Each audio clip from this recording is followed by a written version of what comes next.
Welcome to Beyond the Valley, a CNBC tech podcast with Arjun Kharpal and Tom Chitty.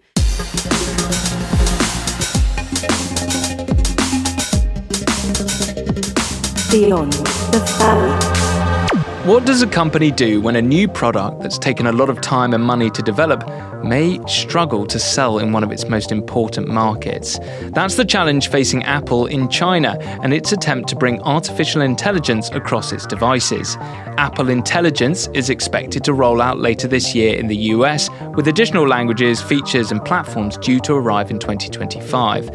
But with China's stringent rules around AI in areas such as data protection and large language models, how will the American tech company approach this complex and heavily regulated market? Beyond the Valley. No guest this week, which is quite nice because we just get to chat to one another. And there was obviously a lot of chat before we pressed record. Just to catch up. Because you've been on holiday. I have been on holiday. You're back now. Yeah. And I know some people like to hear about the holiday, some people don't.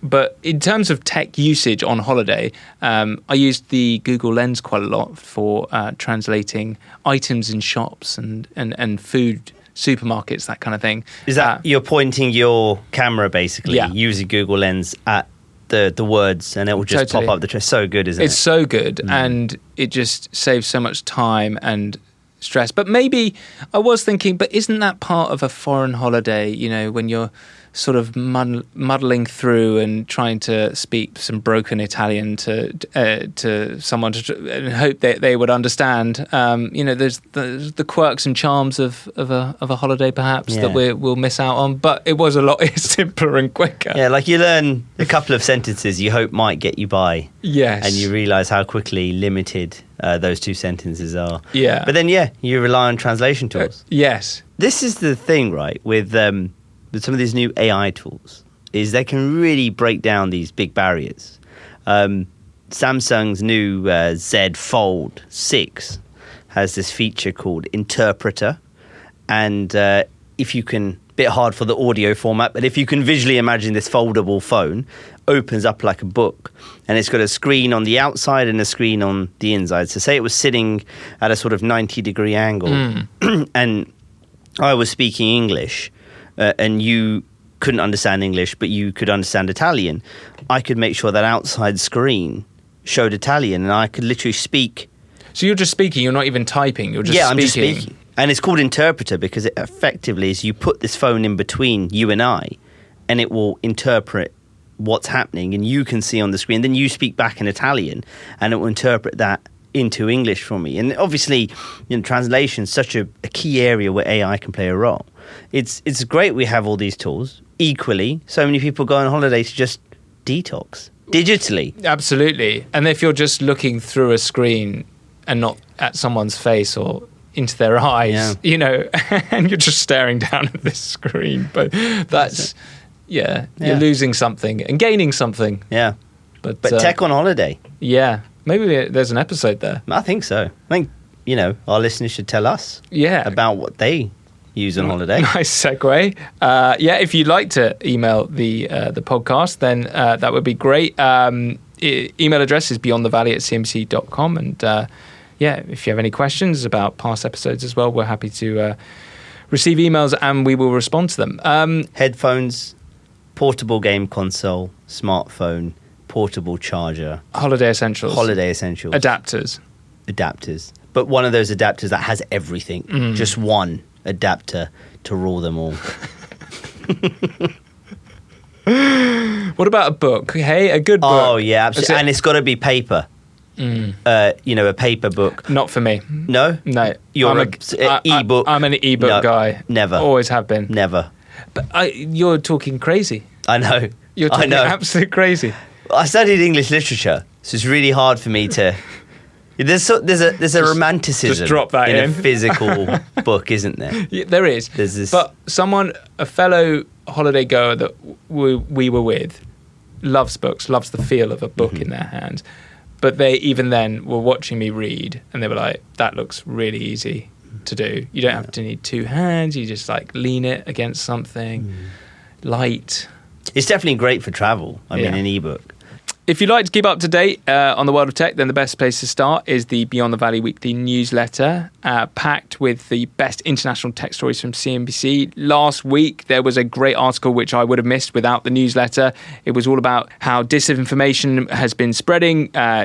You've probably heard about the UK riots over the last several days, but new laws are coming into place in 2025, which will be able to tackle the misinformation that's spread on social media. So, interesting article. If you'd like to receive the newsletter, you can subscribe by heading to cnbc.com/Beyond the Valley and click on the subscribe button, and it will drop in your inbox every Friday.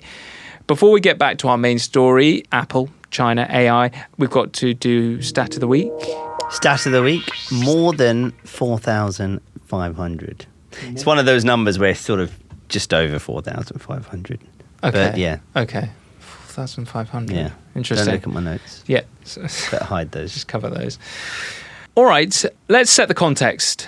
Apple is facing specific challenges in China right now. What are they? So China is one of Apple's largest markets by revenue. Huge market for the company. It's a company they've invested in, a country they've invested in for a very, very long time, built up big brand. There's, large Apple stores in major cities and some smaller ones as well.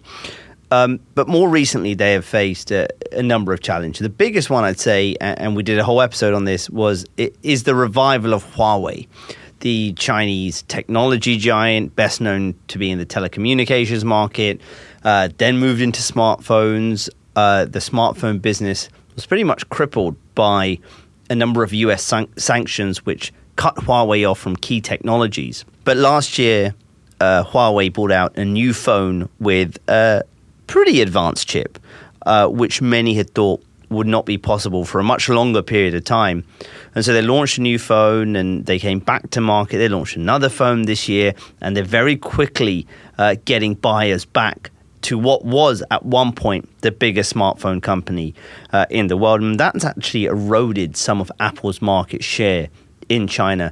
Apple has fallen out of the top 5 largest players in the market in the second quarter. Because sorry to cut across, but we did talk about this, it feels like several months ago, and it was starting this sort of Huawei resurgence and eating into Apple's market share, but that's sort of accelerated, and Huawei are really quite dominant now, isn't it? It really has ramped up, because when Huawei sort of had fallen to the wayside somewhat, Apple had taken a lot of Huawei customers because Huawei's phones in China were premium end, high-end phones, right? Really top-level features.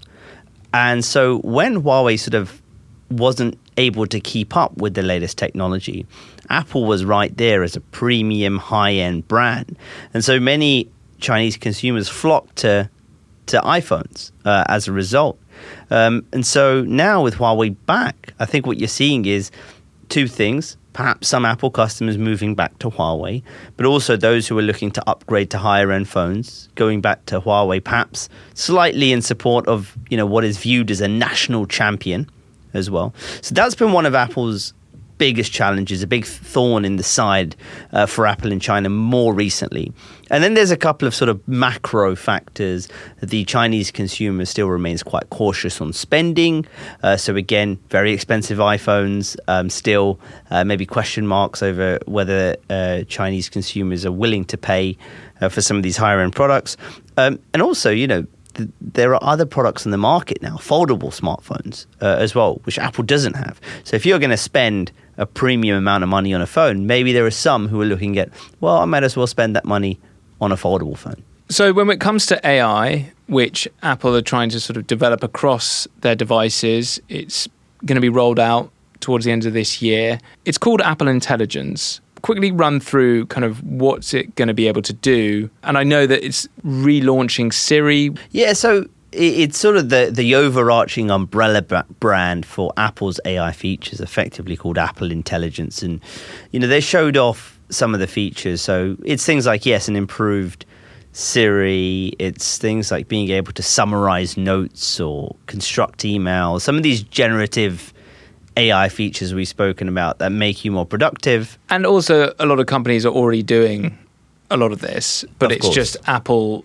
tends to be later to the party, but it offers quite a premium product. It does offer a premium product. It also offers, its user base is incredibly sticky. They stick with the Apple brand. So when Apple launches something, it's okay if they're late because a lot of their users won't necessarily go elsewhere, if they're a little bit late. So, they're going to be watching very closely about and the other part about Apple Intelligence is it's supposed to be contextual and learn your kind of behavior so that the AI it offers can give you more personalized experience across your Apple devices. And so that almost adds another layer of stickiness. You use this AI for a while, you're almost locked into this sort of ecosystem again. It knows you. Yeah. And you're getting this really curated, interaction with your devices. Yeah. And then to lose that would be pretty difficult to then go back to, a device that it's just not flowing with your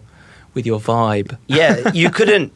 That's the thing. You couldn't move your learnings from Apple Intelligence over to, let's say, Galaxy AI, which is Samsung's suite of AI products. Do you think down the line, it's just a little sidetrack, but you will be able to own your internet usage and how you use your devices, where the places you go, the food you eat, these things, and that will become like IP? Yeah.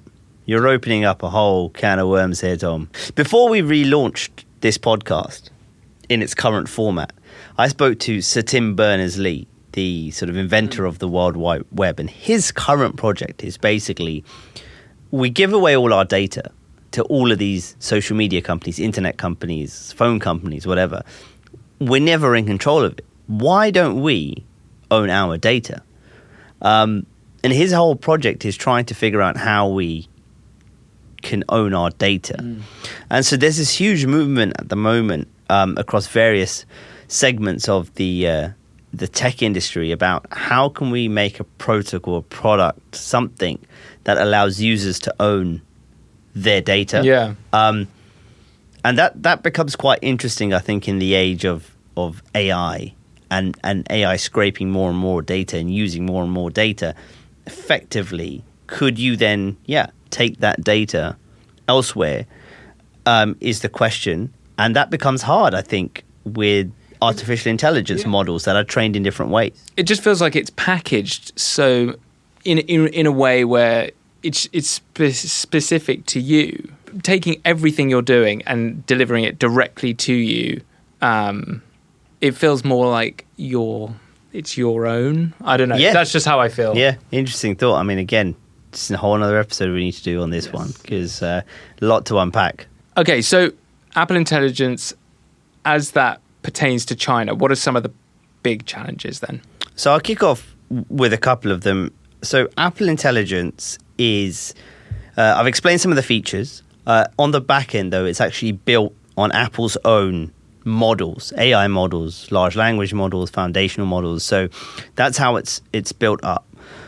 Now, that is also going to be one of its challenges in China. Under Chinese rules, Apple would likely need to get its AI model approved by regulators, and that's going to be a process of almost submitting the sort of technical work behind it and that kind of thing in order for them to approve that and allow that to be commercialized and used in China as well. Will the Chinese government require any changes to that model? Those are questions that will need to be answered. The second big issue here is Apple, when they announced Apple Intelligence, announced a collaboration with OpenAI, the developer of ChatGPT. And one of the features was that Siri would ask users if they wanted certain answers answered by ChatGPT, effectively outsourcing some of the Q&A portion there. ChatGPT's banned in China. So Apple's going to likely need to look for a local partner. That could be a company like Baidu, which has developed its own chatbot, ChatGPT-style chatbot called Ernie. There are others like Alibaba, Tencent, the big Chinese tech giants, which could offer solutions for Apple as well. So that's going to be an interesting part of the puzzle they'll need to solve. And that sounds like it's going to take some time. Are we expecting, this to sort of drag out well into next year? Yeah, it will take time. Yeah. It will certainly drag into 2025. I think they'll have to figure out a lot of nuances on those two fronts in particular. So what about regulation specifically? China has launched a lot of regulation, quite strict rules around AI. This is something Apple's going to have to contend with, right? Huge, yeah. I mean, the regulatory landscape in China is incredibly complex. They've moved very quickly to introduce laws over the past few years in various areas. Data protection, something they call deep synthesis technology, which is effectively, deep fakes in many regards, being able to generate images of people, etc. Which seems like quite a good thing to be. Yeah, there's multiple rules on that, and they're all combined together. They all work in kind of one big web. So there's a lot of crossover. Data protection says one thing, and the deep synthesis regulation says another. And this year, 2024, they actually have released a draft at the moment, just draft set of rules around generative AI. I'll try to go through some. It's a big regulation, so I'll try to go through some of the key points. I would love it if we had like a sound effect where you brought sort of like a big folder and just slammed it on the table.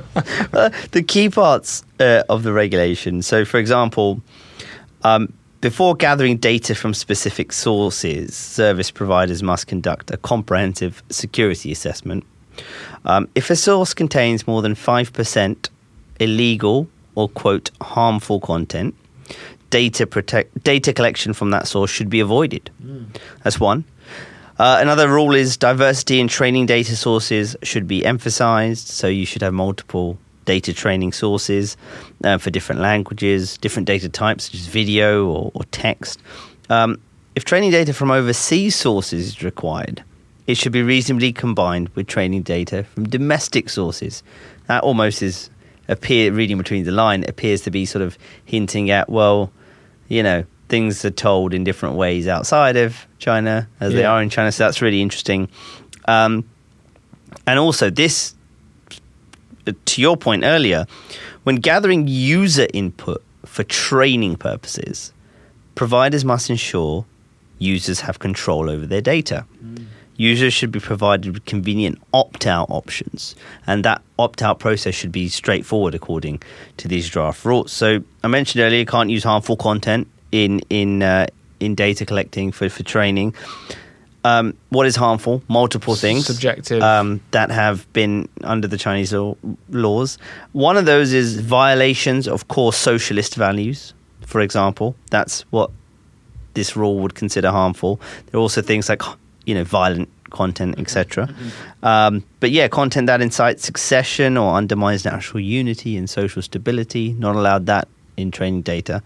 And also there's lots of information and rules around, protecting under 18s, as well as being transparent with the training data. Remember, these are draft yet, and the final rules may change, but effectively it shows you that there are some very stringent, and this combined with all the other regulations I've spoken about as well, makes it a very complex web for Apple to kind of deal with at this point. So when you think about Apple bringing its own trained large language model to China, now all of those rules around what it's been trained on,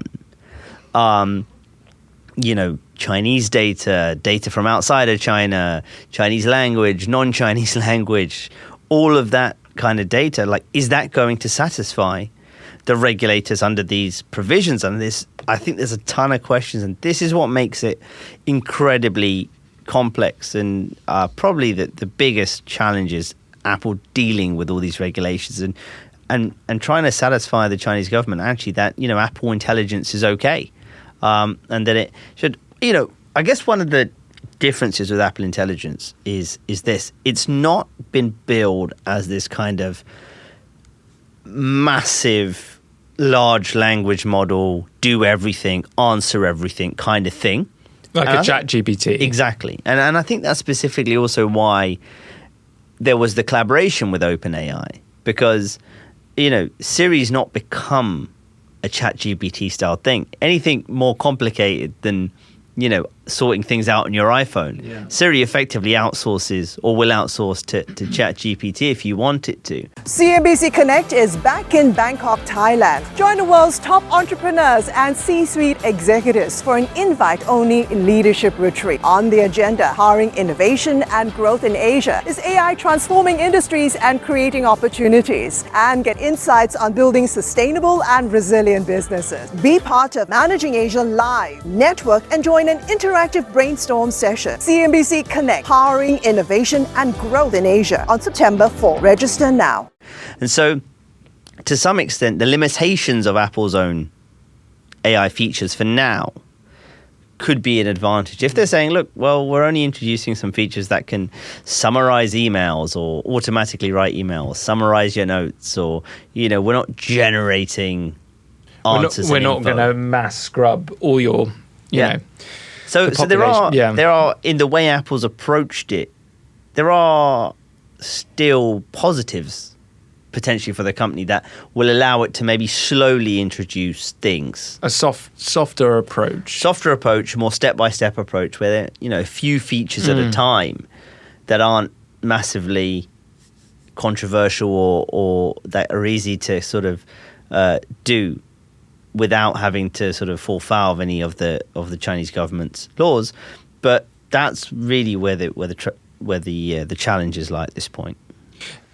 We'll talk about a little bit about Apple's AI system and its relation to privacy. The company sort of made a big deal about this. How do you think this translates into the China market, following on just what you've been saying? So when Apple announced Apple Intelligence, they also announced a product called Private Cloud Compute, whereby any AI that is not processed on the phone and that has to be processed in the cloud is processed on servers owned by Apple. And Apple said it does not store that data that is processed on its servers, and therefore it's better for privacy. I think whether Apple's going to be able to fully own its own servers in China is another question. So currently, Chinese iCloud data, so for Chinese users, is stored inside servers located in China, which are run by a third party. So this is that third party a company not Chinese or American? No, it's a Chinese company. It's a Chinese company, yeah. Okay. So this could mean that Apple might require a similar partnership for its private cloud compute. But again, then there's questions over, is it not 100% fully Apple owned? Can you maintain that privacy? So that's another, again, another question mark to think about. Yeah. I also just think about how Huawei's essentially been banned in the US. What's the kind of impression of the fact that their, flagship, premium tech company is essentially banned there, but the US's flagship premium tech company is in their country? It feels a bit like double standards. Are you asking if China, if Apple is at risk of being banned in China? But also I don't know, if I was a Chinese consumer and I was looking at those two things happening, I'd be like, well, why Apple allowed into, and I know there's a lot going on there, and I'm sending you into dangerous territory, but it's more the impression. Is it like, I would probably push Apple products away because I'd be like, well, this is the Chinese product and it's not even allowed in the States. Why should I then, put money into, essentially an American company? Brand.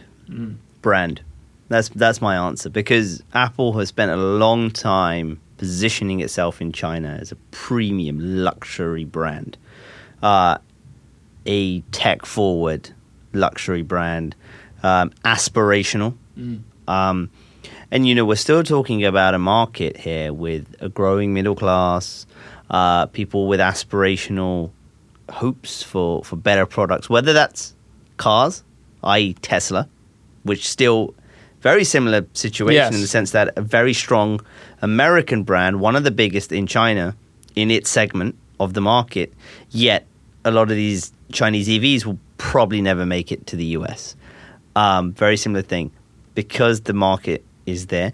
But also, I think there's so much more going on. Apple, as a result of Apple, its iPhones, the App Store, there's a ton of Chinese developers who are making apps and software for Apple.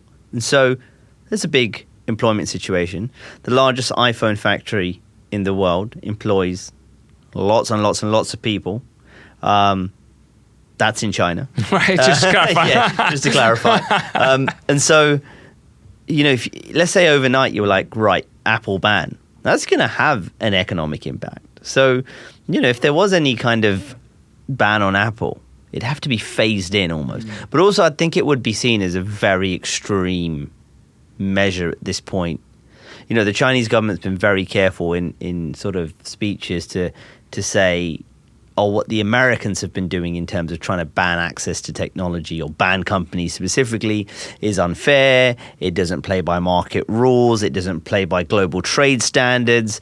And so, that has been the line from the Chinese government for a very, very long time, in terms of as long as the Americans have been making these moves since, 2015 or 16, 17, 18, and we saw it ramp up in 2018 for sure. But the line has been, the US is not playing by global international trade rules. The US is not playing by global market rules. You can't just ban companies. That's not fair competition.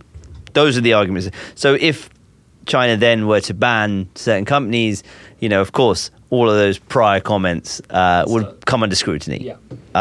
So it's a tough position. China, I think, also wants, to some extent, that competition from what are seen as the key players in those markets, Tesla, Apple, that competition from US companies.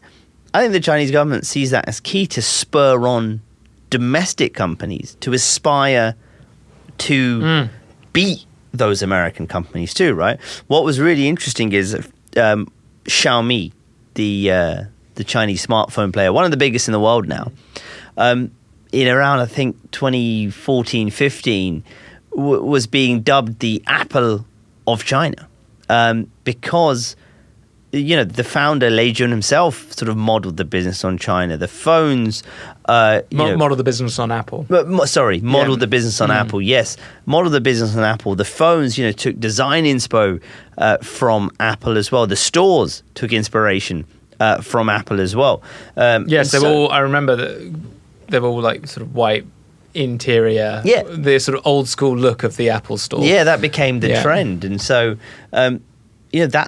that almost inspired Xiaomi to some extent. And similarly with Tesla, you look at the competition now in the market in Chinese EVs. To some extent that's been sparked by a desire to kind of compete with Tesla. So there is, you can see it from China's point of view, some merit to having these American companies in there who are seen as global leaders in their space. There's no doubting that Tesla is a global leader in EV, that Apple is a global leader in smartphones and consumer electronics, across the board, to be honest. And so they have them in the market in the hope also that maybe a Chinese company can learn and succeed. What has Apple then said about Apple Intelligence and China? I know the announcement was back in sort of June time, and they were quite quiet on kind of what the plans were for China. There was obviously plans for the US and North America, but less said about China. Is that sort of reading between the lines, that said a lot? Yeah, said a lot. Apple likes to obviously talk about what's going to be happening in the China market because at the start of the show we said how crucial that market is. So the fact they didn't really say much shows they acknowledge that it's going to be a long journey with Apple Intelligence. The most concrete comments we've got so far have come from Craig Federighi, who's Apple's Senior Vice President of Software Engineering. This was in an interview with Fast Company this year. He said, quote, "We certainly want to find a way to bring all of our best product capabilities to all of our customers." And then he added, "In some regions of the world, there are regulations that need to be worked through." He did say the process was underway to introduce AI products to China, but gave no timeline. It's not just China that Apple is facing challenges with bringing AI to, right? Europe, there's also an issue in Europe. Yeah, well, Apple has quite concretely said it won't bring Apple Intelligence to Europe this year. And the reason is they blame a law called the Digital Markets Act. This, or the DMA, this is a sort of sweeping piece of legislation which designates certain large tech companies as so-called gatekeepers. Apple is one of those. And those gatekeepers are under a strict set of rules that they have to adhere to. So, some of the do's are they should have interoperability, i.e. you can't block certain companies from working with your devices or software, etc. So you need to be able to open to everyone, really. It becomes a utility, essentially. These, at least that's how they're sort of like pitching it, the European Union. These are really crucial companies that have a great deal of importance, so they should be playing by a slightly different rule. Different rules, exactly that. And, you can't prevent people from uninstalling apps that you have pre-installed, when you sell them a laptop or a tablet or a smartphone. So there's these sort of rules. And Apple, has been quite critical of the DMA and some of the European Union's rules. They have blamed those rules for not allowing them to do certain things. And, they said, well, with Apple Intelligence, some of these rules means we just can't introduce it right now. They have said that they want to work with the EU to bring some of these features to market. But right now, but I think that underscores, we've been speaking a lot about China because it's a critical market. Europe is incredibly important for Apple as well. But I think it speaks and underlines the fact that governments around the world are looking at artificial intelligence very closely and figuring out how best to regulate this at a time where these technology firms, are at their largest right now. There is intense scrutiny on their power, their importance, whether there needs to be new sets of rules. And that, I think that all of this, what we've been talking about, really speaks to that. All right, that's all we've got time for. But if we'd like to do stat of the week, that would more be than 4,500, Tom. Can you break the losing streak? You know what I do is that sort of I know you're wrapping up the podcast, and I sort of zone out from listening to you, and I start thinking about what my answer's going to be just to give me time. I didn't reveal it, by the way, in the episode. No. I was okay. My options are the number of AI companies in China. I was going to go with the number of Apple stores in China. That's quite a lot. Actually. That's quite a lot. Yeah. It is a low number, so it's almost a bit harder because you're trying to. It's not the usual, something billion. Or dollars or. Yeah, I think I'll go with the first one. Which number is of AI companies in China. Well done. Oh! You've done it. You've done it. This is indeed the number of artificial intelligence companies in China according to official government stats. And a bonus stat, 578 billion yuan. 570. So that's about 80 billion USD. No. No, your favourite. The market value. China's AI industry value in 2023, so last year. So, so growing quickly. It's strategic. We've spoken about chips a lot.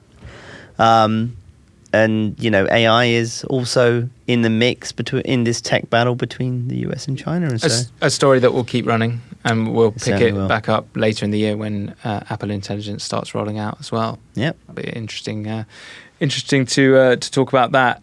That's it for this episode. Before we go, please follow and subscribe to the show, and you can rate us as well.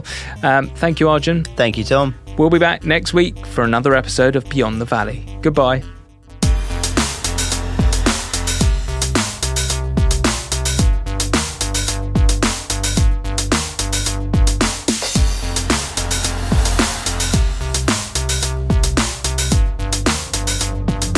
Beyond the Valley.